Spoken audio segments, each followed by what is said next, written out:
What's up, everybody? My name is Joe Brown, and this is Heresy Financial. Do you like losses in your portfolio? Probably not. Look, nobody likes to lose money, but it turns out that the most successful, the most legendary traders and investors of all time are all hyper-focused on one thing, and that is small losses. And it just so happens that a system which not incentivizes, but let's say allows for small losses is also one that manages systemic risk the most effectively. So it just kind of hit me that those two are very, very intertwined. So let's get into that. Ready? Let's dive in.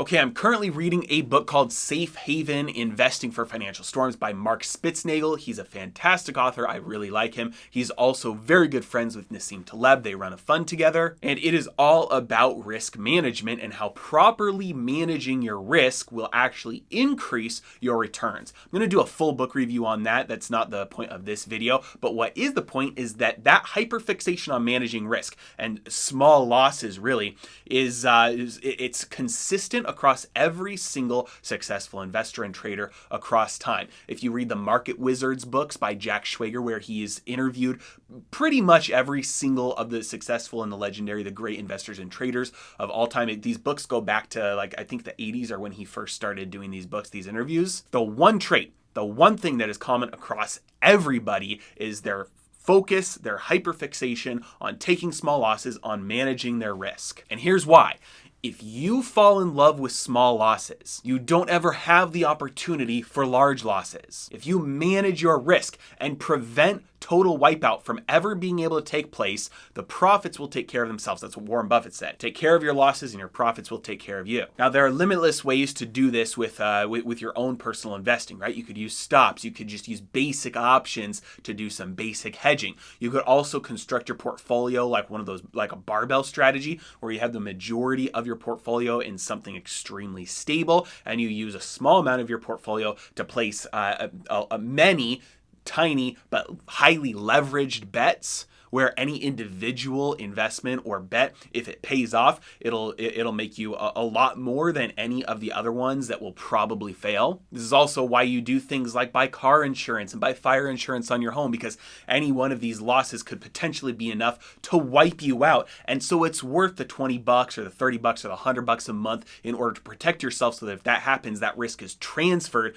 to somebody else who it's a win-win situation, because they're making money on net from everybody, right? But that doesn't mean it's a lose for you to pay for that. It's still a win for you because it protects you if something like that were to happen to you. Okay, so we get preventing losses on the individual scale, but what just, kind of occurred to me while I was thinking about this is it's the same thing for a system, because entrepreneurial activity and investing is, by definition, it is risky, right? Because you're trying to anticipate the future needs or wants of society, and if you're right, you will be rewarded by society giving you wealth. In a free market, that's how wealth is created. It's by correctly anticipating the needs and the wants of the consumer, of society, providing value. And the ones who do that the best and the most consistently become the richest. And so it's a mechanism that's designed to reward the ones who are best at creating the most value for the most people. And it's also self-correcting, because the moment somebody starts to make incorrect assumptions about the future, predictions, or anticipating consumers' wants or needs incorrectly, you start to lose your wealth and lose your leverage and lose the ability to continue to do that. And so the system is kind of designed in a way where it rewards with more resources those who are best at giving society what it needs and wants. And the part that people don't focus on, especially free market advocates don't focus on enough, is the importance of that pain of the failure. The failure part is absolutely critical. The destruction of wealth component to this is absolutely critical, because the risk of failure and of losing wealth is what forces you to accurately, or as accurately as you can, try and anticipate what will happen if you fail, and to do as good of a job as possible at trying to succeed. It's like the carrot is in front of you and the stick is behind you. You want to move forward, but you want to be careful to not move backwards. But increasingly over the last couple of years, that stick behind us has been eliminated. Without the risk of failure, a number of things happen.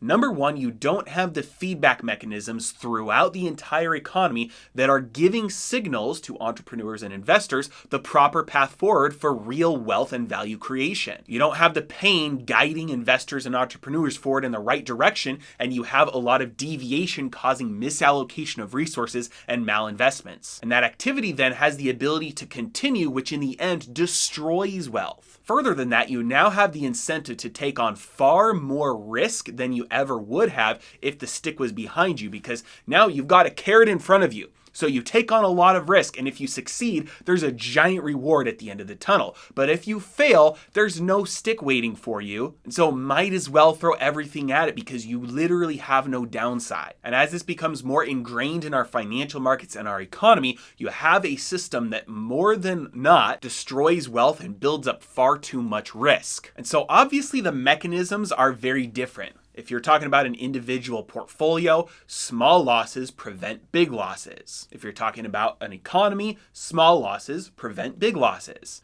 The mechanisms by which that is true is very different. But I just thought I'd share that with you, something that kind of occurred to me the other day that I thought was really interesting, a truth that is applicable to both an individual portfolio and an economy at scale. If you'd like to read either of the books that I mentioned, the Market Wizard series by Jack Schwager or Safe Haven Investing by Mark Spitznagel, I've got them both linked in the description below. As always, I really appreciate you guys. Thank you so much for watching. Have a great day.